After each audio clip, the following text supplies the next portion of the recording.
are in week 2 of Roadside Assistance, and we're learning about how there is help on the way. And this week, we're going to be talking about the story of Esther. And she's one of a woman in the Bible who the book is named after her. It's the book of Esther, and we're talking about Esther.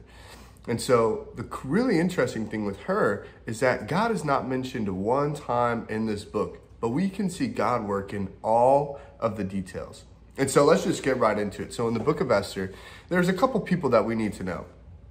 Esther and her cousin, family member, Mordecai. So when Esther's parents, they died. And so then Mordecai adopted Esther and kind of raised her as his own. So we have them two. Then we have this other guy, King Xerxes, and a man named Haman. Now, King Xerxes, he's a powerful king. He's a king of Persia, and Haman is kind of like his second in command sort of guy.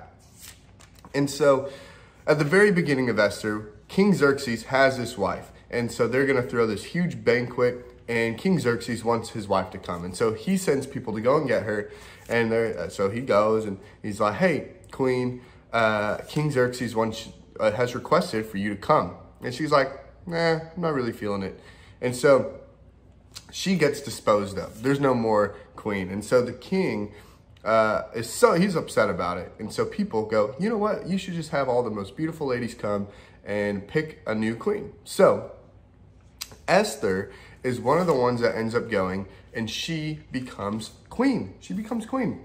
And so she is queen, and she's just living in the palace. But there's one thing that they don't know, is that Esther and Mordecai are Jewish.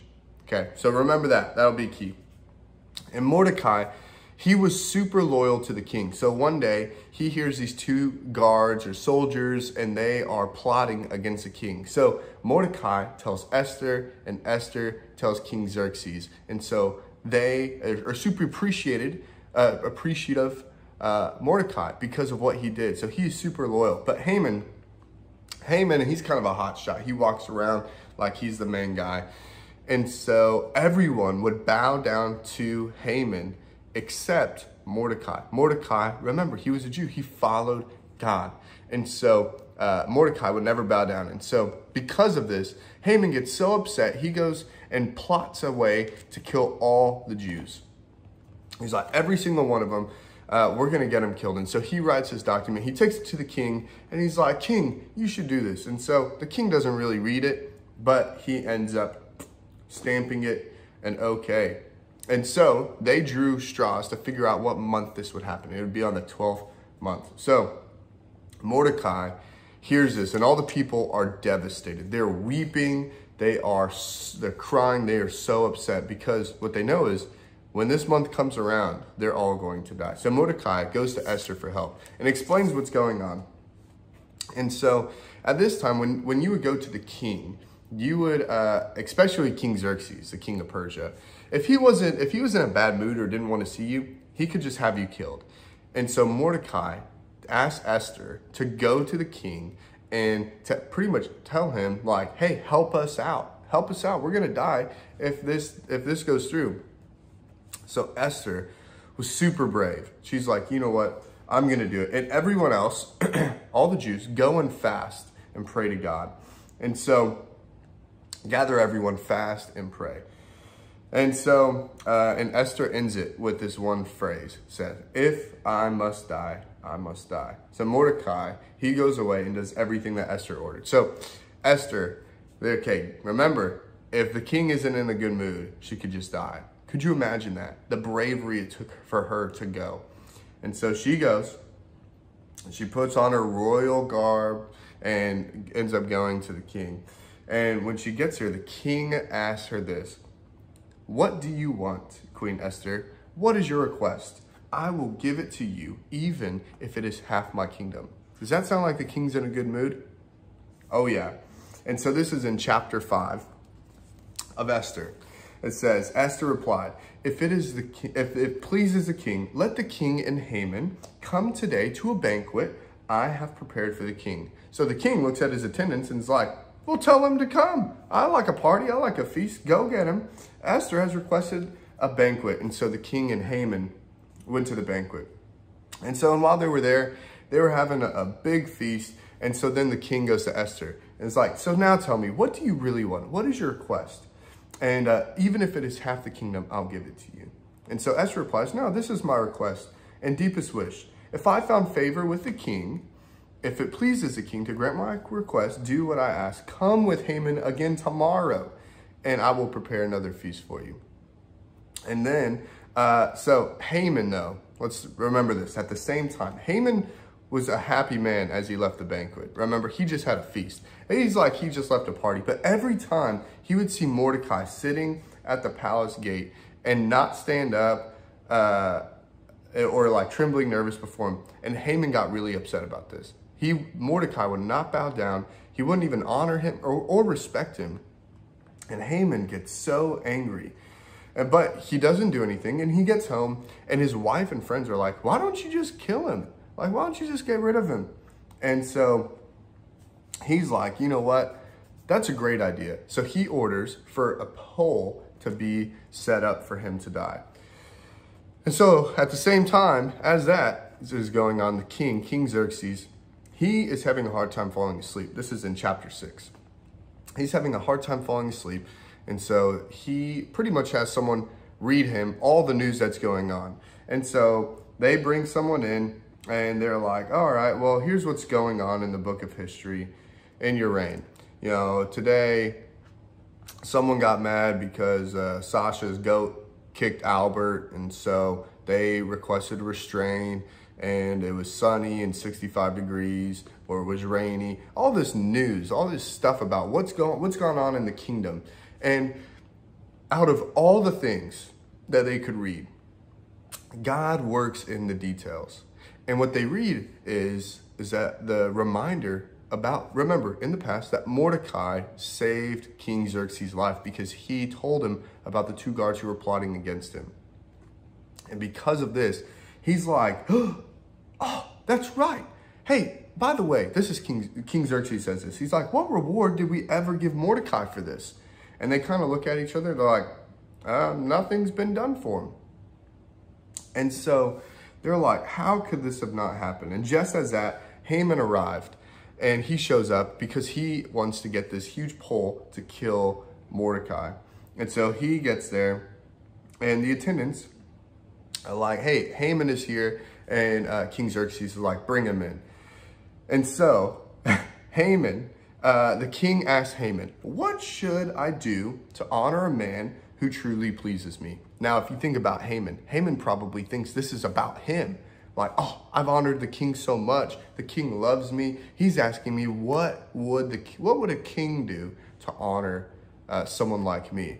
And so he starts saying this. He goes, oh, if the king wishes to honor someone, he should give him the royal robes, let him ride around in the royal chariot with a royal emblem on his head, and have everyone say, oh, this is the king's most noble official, and all this stuff. And have the official shout, this is what the king does for someone he wishes to honor. Now, King Xerxes wasn't thinking about Haman. He was thinking about Mordecai. And so the king goes, excellent, that's a great idea. Quick, take my robes and my horse and do what exactly you just said for Mordecai. Haman thought this was for him. And he is like, now, have you ever think about a birthday party. Say if you have a sibling, say your parents are like, what would be the best birthday party ever? And you're like, oh, cake, balloons, water slide, maybe water balloons, definitely a trampoline park. Like, that would be the best. And they're like, that's a great idea. We're going to do that for your sibling. You'd be like, what? Oh, man.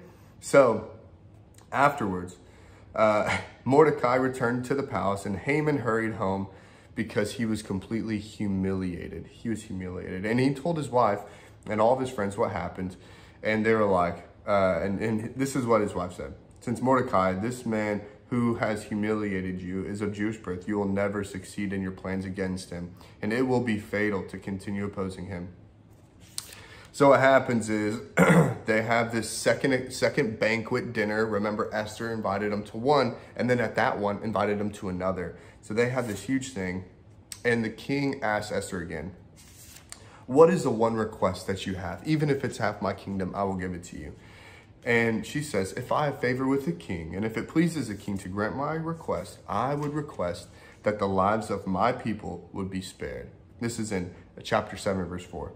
For my people and I have been sold to those who would kill, slaughter, and annihilate us. If we had merely been sold as slaves, I could remain quiet, for that would be too trivial a matter to warrant disturbing the king. And King Xerxes is like, who would do such a thing? Who would do that? Who would, he's like so upset. And Esther says, Haman. Haman is the one. He is our enemy. And so the king jumped to his feet and he was raging with fear. He's so angry. And so he went out and sent Haman to die. And so Haman ended up dying. And then Mordecai, he pretty much took Haman's spot and he makes a decree. He fixes the problem, is that there was a decree to help the Jews, that they could protect themselves and that no one would be able to go against them, but that they would be able to defend themselves. And it was a victory for the Jews. So with this whole story in Esther, not one time is God mentioned, but one of the things that we can see is that God works in all the details. We can also see that Esther was brave. Esther was following God, and Esther trusted God. It would have been so hard going to the king knowing that if he was just in a bad mood, you could die. That would be so scary. But she was brave, and she trusted God, and she followed God.